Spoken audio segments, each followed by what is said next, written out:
ஆக்சுவலாக நேற்று என்கிட்ட ஒரு பையன் கேட்டான், நம்ம பப்ளிக் எக்ஸாமில் ஃபெயில் ஆகிட்டோம்னா அவ்வளோதானா சார், லைஃபே முடிஞ்சிருச்சா, எதுவுமே பண்ண முடியாதா, அவ்வளோதானா அப்படின்னு சொல்லி ஒரு கொஸ்டின் கேட்டான். சரி, இது வந்து நிறைய பேர் ஆக்சுவலாக பப்ளிக் எக்ஸாமில் ஃபெயில் ஆன ஸ்டூடெண்ட்ஸ் நிறைய பேர் இருப்பாங்க. இது எல்லாருக்கும் அவங்க ஒரு கொஸ்டின் இருக்கும் மைண்டில். ஏன்னா எல்லாரும் சொல்லியிருப்பாங்க பப்ளிக் எக்ஸாம் ஃபெயில் ஆகிட்டான் அவ்வளோதான், வாழ்க்கையாக முடிஞ்சிருச்சு, லைஃபே முடிஞ்சிருச்சு அப்படின்னு சொல்லிட்டு. சரி, இது எல்லாருக்காகவும் ஒரு வீடியோ மாதிரி ரெடி பண்ணலாமே அப்படின்னு சொல்லிட்டு தான் ஒரு வீடியோ ரெடி பண்ணியிருக்கோம். உங்களுக்கு தெரிஞ்சவங்க யாருன்னா பப்ளிக் எக்ஸாமில் ஃபெயில் ஆகிருக்காங்க அப்படின்னா, இல்லை பப்ளிக் எக்ஸாம் எழுத போகிற ஸ்டூடெண்ட்ஸ் யாருன்னா அதுக்கு உங்களுக்கு தெரியும்னா அவங்களுக்கு கண்டிப்பாக அந்த வீடியோ ஷேர் பண்ணுங்கள். ஆக்சுவலாக வந்து பார்த்திங்கன்னா பப்ளிக் எக்ஸாமில் ஃபெயில் ஆன ஸ்டூடெண்ட்ஸ் வந்து இந்த மாதிரி நிறைய பேர், ஏன்னா பப்ளிக் எக்ஸாம் சப்ளிமெண்ட்ரி கோச்சிங் நம்ம நிறைய பேர் கொடுத்துருக்கோம். இப்போ பப்ளிக் எக்ஸாமில் யாருன்னா ஃபெயில் ஆகிட்டான்னு வச்சுக்கோங்களேன், அவங்க நம்மகிட்ட வந்து நம்ம அகாடமியில் சேர்ந்து பாஸ் பண்ணிடுறாங்க. அவங்களுக்கு எல்லாருக்குமே ஆனால் ஒரு தாட் இருக்கும், இந்த மாதிரி பப்ளிக் எக்ஸாமில் ஃபெயில் ஆகிட்டுமே நம்மளால் லைஃப்பில் அச்சீவ் பண்ண முடியுமா அப்படின்னு ஒரு டவுட் இருக்கும். அது எங்கிட்டே கேட்டிருக்காங்க, அவங்ககிட்ட நாங்கள் டேரெக்டாகவே சொல்லியிருக்கோம். இந்த மாதிரி பார்த்தீங்கன்னா பப்ளிக் எக்ஸாமில் ஃபெயில் ஆன ஸ்டூடெண்ட்ஸ்க்கு வந்து படிப்பில் கான்சன்ட்ரேட் பண்ணல, அவங்களுக்கு வந்து வேறு ஏதோ ஒரு டேலண்ட் கண்டிப்பாக இருக்கும். ஃபெயில் ஆகிட்டா வாழ்க்கையில் அச்சீவே பண்ண முடியாதுன்றது கண்டிப்பாக கிடையாது. அவங்களுக்குன்னு கண்டிப்பாக ஒரு டேலண்ட் இருக்கும். யூனிக் நேச்சராக ஒரு யூனிக் டேலண்ட் சொல்லுவாங்கள்ல, அந்த யூனிக் டேலண்ட் ஒன்று இருக்கும். கண்டிப்பாக அது மூலிமா அவங்க வாழ்க்கையில் எப்படியும் பெரிய விஷயத்தை அச்சீவ் பண்ணிவிடுவாங்க. ஆனால் நான் என்ன சொல்கிறேன்னா, அந்த பப்ளிக் எக்ஸாம்லேயும் பாஸ் பண்ணிட்டாங்கன்னா இன்னும் கொஞ்சம் அடுத்த லெவல் போகிறதுக்கு கொஞ்சம் ஈஸியாக இருக்கும். அதுக்காக தான் நான் சொல்கிறேன்.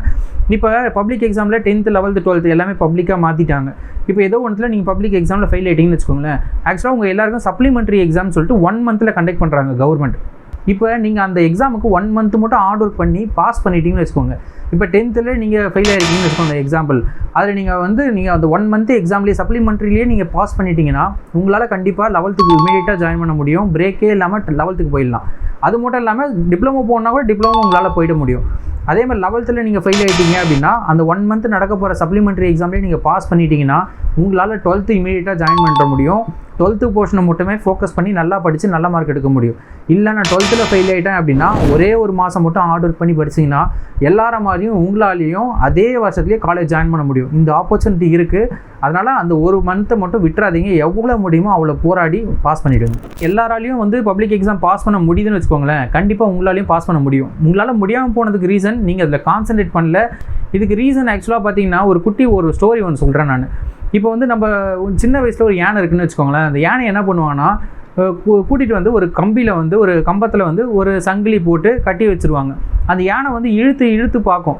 ஆக்சுவலாக இழுத்து பார்த்து நம்மளால் முடியல அப்படின்னு சொல்லிட்டு அந்த சுற்றி இருக்கவங்களும் உன்னால் முடியாதுன்னு சொன்னோடனே அது முடியாதுன்ற மாதிரி ஆகிடும் அதுக்கு.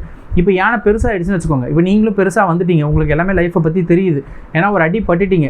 ஏன்னா எவ்வளோ நீங்கள் லைஃப்பில் அடிப்படுறீங்களோ அந்தளவுக்கு மேலே போடலாம். சில பேர் லைஃப் வந்து அடி வந்து கொஞ்சம் லேட்டாக விடும், உங்களுக்கு சீக்கிரமாகவே விழுந்திருக்கு.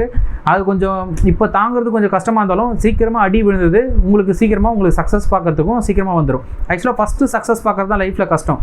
அதுக்கப்புறம் உங்களுக்கு கண்டினியூஸாக லைஃப்பில் சக்ஸஸ் வந்துகிட்டே தான் இருக்கும். இப்போ அந்த யானை கதைக்கு போகலாம். இப்போ அந்த யானை பெருசாகிடுச்சுன்னு வச்சுக்கோங்களேன், ஒரு இழுத்து இருந்தாலே என்ன பண்ணியிருக்க முடியும்னு உங்களுக்கே தெரியும். கண்டிப்பாக சங்கிலியே பிரிச்சுட்டு வெளியே வந்துட முடியும். அப்போனா உங்களால் முடியாதா? உங்களுக்கும் ஏஜ் வந்து இப்போ தெரிஞ்சிச்சு உங்கள் சிச்சுவேஷனாக என்னன்னு சொல்லிட்டு நீங்களும் நினச்சிங்கன்னா கண்டிப்பாக சுற்றி இருக்கவங்க முடியாதுன்னு தான் உங்களை சொல்லியே கொண்டு வந்திருப்பாங்க. ஆனால் நீங்கள் அந்த மதம் கொண்ட யானை மாதிரி மாற வேண்டிய சிச்சுவேஷன் வந்துருச்சு. நீங்கள் நினச்சிங்கன்னா கண்டிப்பாக வெறித்தனமாக உங்களால் முடியாதுன்னு சொல்லியிருக்காங்க. உங்களை சுற்றி ஒரு கூட்டமே வந்து உன்னால் முடியாதுன்னு சொல்லியிருக்காங்க. அவங்க எல்லாருக்கும் ப்ரூவ் பண்ணி காட்ட வேண்டிய டைம் இது. என்னால் முடியும் அப்படின்னு சொல்லிட்டு உன்னால் முடியாதுன்னு சொன்னாங்கல்ல, அவங்க எல்லாருக்கும் என்னால் முடியும்னு சொல்லி நீங்கள் ப்ரூவ் பண்ணி காட்ட வேண்டிய டைம் இது. கண்டினியூஸாக விடாமுயற்சியோட ஃபோக்கஸ்டாக ஹார்ட் ஒர்க் பண்ணிங்கன்னு வச்சுக்கோங்களேன், 100% சொல்கிறேன் நீங்கள் சக்ஸஸ் ஆகிடுவீங்க. கண்டிப்பாக உங்களால் அச்சீவ் பண்ண முடியும். இப்போ நம்ம அகாடமிலேயே பார்த்தோன்னு வச்சுக்கோங்களேன், நம்ம அகாடமியில் ABCD தெரியாதவங்களை கூப்பிட்டு வந்து ஜாயின் பண்ணியிருக்காங்க. பப்ளிக் எக்ஸாம் எழுதக்கூடிய ஸ்டூடெண்ட்ஸை, அதான் கரெக்டாக அந்த லெட்டர்ஸ்லாம் எழுத முடியாது அவங்களால. 1 2 3 6 மேக்ஸை பொறுத்த வரைக்கும் பார்த்தீங்கன்னா அந்த ப்ளஸ் மைனஸ் டிவிஷன் மல்டிப்ளிகேஷன்லாம் அந்தளவுக்கு கிளியராக வராது. காங்காச்சான தமிழை பொறுத்த வரைக்கும் அந்த இதுலேயும் கொஞ்சம் தடுமாற்றமாக இருக்கும் வேறு லாங்குவேஜ் படித்தவங்களுக்குலாம். இவங்கெல்லாம் கூட நம்ம அகாடமியில் சப்ளிமெண்ட்ரி எக்ஸாமுக்காக ஜாயின் பண்ணியிருக்காங்க. அவங்களே நாங்கள் பாஸ் பண்ண வச்சுருக்கோம். அப்படின்னா உங்களால் பாஸ் பண்ண முடியாதான்றது நீங்கள் தான் யோசிக்கணும். கண்டினியூஸாக ஹார்ட் ஒர்க் போடுங்க, ஃபோக்கஸ்டாக படிங்க, விடாமுயற்சியோடு நீங்கள் வந்து ஹார்ட் ஒர்க் போட்டிங்கன்னா கண்டிப்பாக சக்ஸஸ் உங்களுக்கு தேடி வரும். எல்லாரும் முடியாதுன்னு சொல்லியிருக்காங்க. நீங்கள் வந்து இப்போ நான் சொன்ன உடனே நம்மளால் படிக்கணும்னு ஒரு எய்ம் வந்திருக்கும். ஆனால் இருந்தாலும் உங்கள் மைண்டில் எப்பப்போ என்ன வந்துட்டு இருக்கணும்னா நம்மளால் முடியாதுன்னு சொல்லியிருக்காங்க, அப்போ நம்ம ப்ரூவ் பண்ணியே காட்டணும் அப்படின்னு ஒரு எய்ம் வரணும் உங்களுக்கு. அதே மாதிரி உங்களுக்கு எல்லாருக்கும் பெரிய ஆல் தி பெஸ்ட். கண்டிப்பாக நீங்கள் வந்து இப்போ வரப்போகிற சப்ளிமெண்ட்ரி எக்ஸாம்லேயே கிளியர் பண்ணுங்கள். சப்போஸ் கிளியர் பண்ண முடியலையா அப்படின்னா திரும்ப நீங்கள் கான்சன்ட்ரேட் பண்ணல, கரெக்டாக ஃபோக்கஸ்டாக உட்காந்து படிக்கல நீங்கள். அதனால் நீங்கள் எய்ம் பண்ணி படிக்க வேண்டிய டைம் வந்துருச்சு. 1 இயர்க்குள்ளே நீங்கள் எப்படின்னா படித்து ஃபோக்கஸ் பண்ணி படிச்சிங்கன்னா கண்டிப்பாக உங்கள் எல்லாராலையும் நான் சொல்கிறேன் ஒருத்தங்களால் பாஸ் பண்ண முடியுது. நம்மளால் பாஸ் பண்ண முடியாதா? ஒன்றுமே உங்களை விட ஒன்றும் தெரியாதவங்களாம் பாஸ் பண்ணுறாங்க. அப்போ உங்களால் பாஸ் பண்ண முடியாதா? கரெக்டாக நீங்கள் பாஸ் பண்ணணும்னு நினைக்கல, அது நினச்சிங்கன்னா பாஸ் பண்ணலாம். All the best. கண்டிப்பாக பாஸ் பண்ணி காட்டுங்க. நான் ஆல் தி பெஸ்ட் சொன்ன வேற எல்லாருமே வந்து சப்ளிமெண்ட்ரி சொன்னால் கண்டிப்பாக நாங்கள் பாஸ் பண்ணிடுறோம், ஆல் தி பெஸ்ட் சொல்லுங்கலாம் கேட்குறாங்க. உங்களுக்கு எல்லாருக்கும் பெரிய ஆல் தி பெஸ்ட். கண்டிப்பாக நீங்கள் எல்லாரும் பாஸ் பண்ணுங்கள். ஏன்னா நான் ஆல் தி பெஸ்ட் சொன்னால் பாஸ் பண்ணிவிடுவாங்களாம். சரி, உங்களுக்கும் ஆல் தி பெஸ்ட், நல்லா பாஸ் பண்ணுங்கள். நீங்கள் சப்போஸ் பாஸ் பண்ணிட்டீங்க அப்படின்னா கமெண்ட் செக்ஷன்லேயும் வந்து சொல்லுங்கள் நான் பாஸ் பண்ணிட்டேன் அப்படின்னு சொல்லிட்டு. அது ஒன்றும் நிறைய பேருக்கு மோட்டிவேட் ஆகும், அவங்களும் பாஸ் பண்ணிவிடுவாங்க. எல்லாருக்கும் ஆல் தி பெஸ்ட்.